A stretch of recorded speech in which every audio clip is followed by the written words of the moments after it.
दोस्तों, यदि हम जीव जगत पर नजर डालें तो अपना पेट भरना सभी जीवों का सबसे प्राथमिक कार्य माना जाता है। किंतु भोजन करने के अलावा भी कुछ ऐसे कार्य हैं जिन्हें करने की इच्छा सभी जीवों के पास दृढ़ता से होती है, जैसे कि अपनी पीढ़ी को आगे बढ़ाना और लड़ाइयाँ लड़ना। अब भले ही दुनिया भर के अनेकों ज्ञानी इंसान हिंसकता को गलत मानते हों, किंतु सच तो ये है कि इंसान सहित सभी जीव जंतु हिंसकता की प्रबल इच्छा शक्ति लेकर ही पैदा हुए हैं। यदि गौर से देखा जाए तो हिंसकता को फैलाने के लिए प्रकृति ने सभी जीवों को कुछ न कुछ हथियार भी अवश्य दिए हैं। मसलन कुत्ते और बिल्लियों के पास जबड़ा और पंजे हैं, वहीं भैंस जैसे जानवरों के पास सींग हैं। किंतु वहीं दूसरी ओर कुछ जानवर ऐसे भी हैं जिनके पास इस तरह के हथियार नहीं हैं, लेकिन इसके बावजूद भी उन जानवरों ने हिंसकता का साथ नहीं छोड़ा, बल्कि कोई ना कोई लड़ने का तरीका उन जीवों ने भी सीख ही लिया। जैसे कि ये जिराफ, पृथ्वी के इस सबसे ऊंचे स्थलीय जानवर के पास लड़ने के लिए कोई विशेष हथियार नहीं है। वैसे अपनी टांगों से जिराफ भीषण प्रहार कर सकता है। जरा इस वीडियो में देखिए,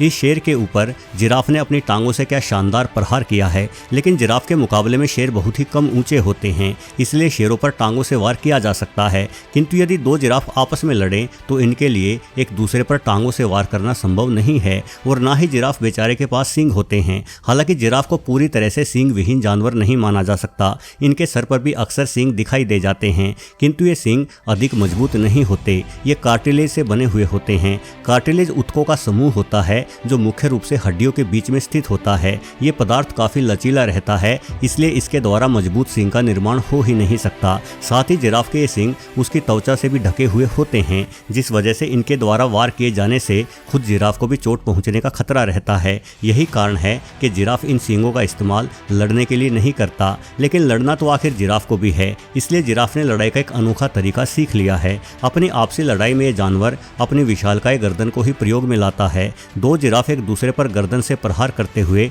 बड़ी ही भयानक लड़ाई लड़ते हैं। ये लड़ाई इतनी खतरनाक होती है कि कई बार गर्दन टूटने से जिराफ की मौत भी हो सकती है। जरा इस जिराफ को देखिए, आपसी लड़ाई में बेचारा अपनी गर्दन तुड़वा चुका है, लेकिन खुशकिस्मती से इसकी जान बच गई और अब ये यूं ही टूटी हुई गर्दन के सहारे जीना सीख चुका है। वैसे मैं आपको बता दूं कि करीब 8 से 10 हजार साल पहले तक जिराफ भारत में भी पाए जाते थे, और जीवाश्मों के अध्ययनों से पता चला है कि भारतीय जिराफ अफ्रीकी जिराफों से जरा अलग थे।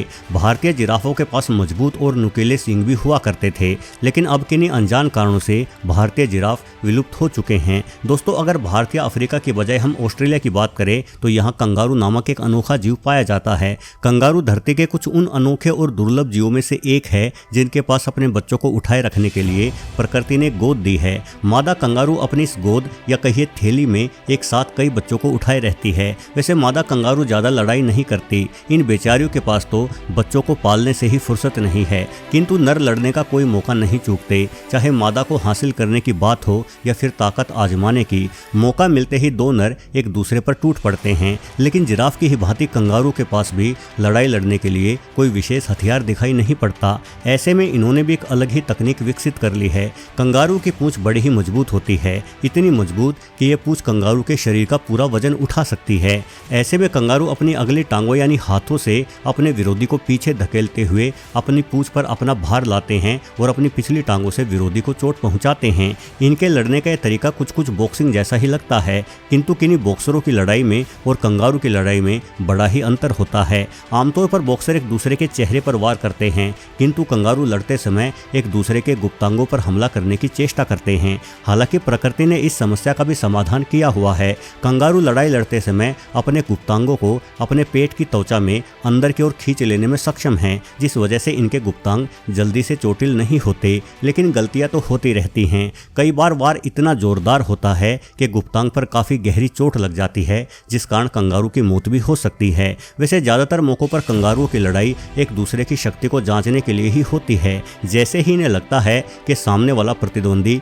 कहीं अधिक तगड़ा है तो कमजोर कंगारू लड़ाई छोड़कर रफू चक्कर हो जाता है। हालांकि दोस्तों, भले ही कंगारू के पास सींग या जबड़े से काटने की क्षमता जैसे हथियार ना हो, किंतु फिर भी अपनी मजबूत पिछली टांगों के दम पर एक दूसरे की जान ले सकते हैं। लेकिन वहीं दूसरी ओर जाइंट पांडा एक ऐसा जीव है जिसके पास पंजों से लेकर काटने के लिए दांतों जैसे सभी हथियार हैं, किंतु फिर भी पांडा इतने धीमे एवं आलसी होते हैं कि इन्हें लड़ते देख आप समझ ही नहीं पाओगे कि ये लड़ रहे हैं या खेल रहे हैं। हालांकि पांडा शांत स्वभाव के जीव होते हैं, परंतु यदि इन्हें गुस्सा आ जाए तो ये इंसानों पर भी हमला कर सकते हैं। पांडा अपनी लापरवाही को लेकर भी जाने जाते हैं। ये इतने लापरवाह लापरवाह होते हैं कि अपने बच्चों का पालन पोषण भी ढंग से नहीं करते। अक्सर पांडा माँ अपने आलसी स्वभाव के कारण अपने बच्चों को छोड़कर आगे बढ़ जाती है। इसी लापरवाही का प्रदर्शन नर पांडा लड़ाई के दौरान भी करते हैं। ये बड़े ही सुस्त ढंग से एक दूसरे को काटते रहते हैं। जब एक पांडा हमला करता है तो दूसरा शांति से नीचे पड़ा रहता है, वहीं दूसरे द्वारा हमला शुरू करते ही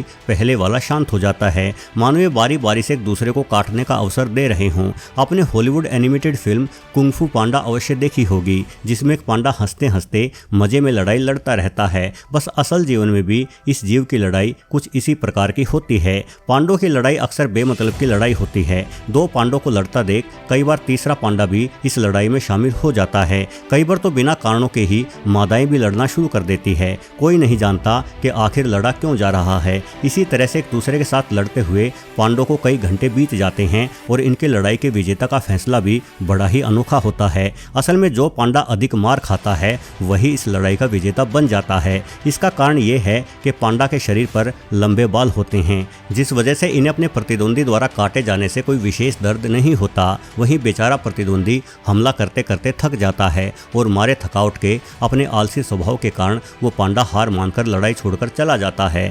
दोस्तों, यदि आपको पांडवों का लड़ने का तरीका अनोखा लगता है तो आपको एक अन्य जीव से मिलना चाहिए। इस जीव का लड़ने का तरीका इतना अजीब है कि आप हैरान हो जाएंगे कि आखिर ये लड़ रहा है या कुछ और कर रहा है। ये अनोखा जीव पानी में रहने वाली एक मछली है, जिसे अपने अजीब लड़ने के तरीके के कारण नाम ही माउथ फाइटिंग फिश मिला हुआ है। ये मछली एक दूसरे के साथ इस तरह से लड़ती है मानो लड़ नहीं रही बल्कि एक दूसरे को प्यार कर रही है।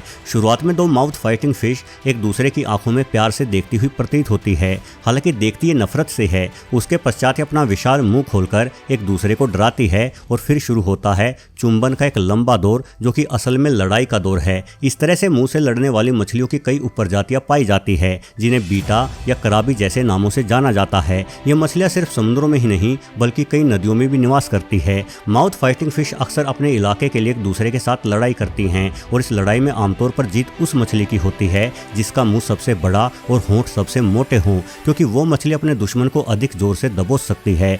माउथ फाइटिंग फिश मछलियां कई तरह के रंगों में देखी जा सकती है और इन्हें कुछ लोग अपने घरों में भी रखना पसंद करते हैं। कोरिया में मान्यता है कि यदि आपके घर में माउथ फाइटिंग फिश है तो घर में पति पत्नी के मध्य में लड़ाई झगड़े नहीं होते, यानी खुद लड़ने की बजाय पति पत्नी इन मछलियों की लड़ाई देखकर अपना मन संतुष्ट कर सकते हैं। और यदि इन माउथ फाइटिंग फिश मछलियों से प्रेरणा लेकर कोई पति पत्नी झगड़ा भी करते हैं तो इन मछलियों के लड़ने के अजीब तरीके को निभाते हुए शायद जल्द ही उन पति पत्नी का झगड़ा भी प्यार में बदल जाएगा, क्योंकि इन मछलियों के लड़ने का तरीका मानवों में प्रेम का तरीका जो माना जाता है। वीडियो देखने के लिए आपका बहुत बहुत धन्यवाद।